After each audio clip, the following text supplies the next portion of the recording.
வேதத்தையுடையவர்களே, உங்கள் மார்க்கத்தில் நீங்கள் அளவு கடந்து சென்றுவிடாதீர்கள். மேலும் அல்லாஹ்வைப் பற்றி உண்மையைத் தவிர வேறெதுவும் கூறாதீர்கள்.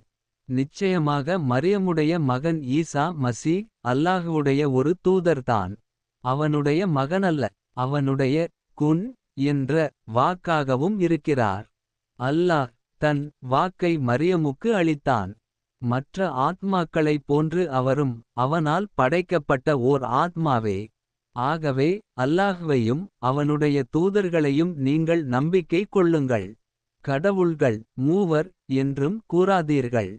இவ்வாறு கூறுவதை விட்டுவிடுங்கள். அது உங்களுக்குத்தான் மிக நன்று. ஏனென்றால் அல்லாஹ் ஒருவன்தான் வணக்கத்திற்குரியவன். அவன் சந்ததிகளை விட்டும் மிகப் பரிசுத்தமானவன். வானங்கள் பூமியில் இருப்பவை அனைத்தும் அவனுக்கு உரியவையே. உங்கள் அனைவரையும் பாதுகாக்க அல்லாஹ் ஒருவனே போதுமானவன். அல்குரான் 4:171.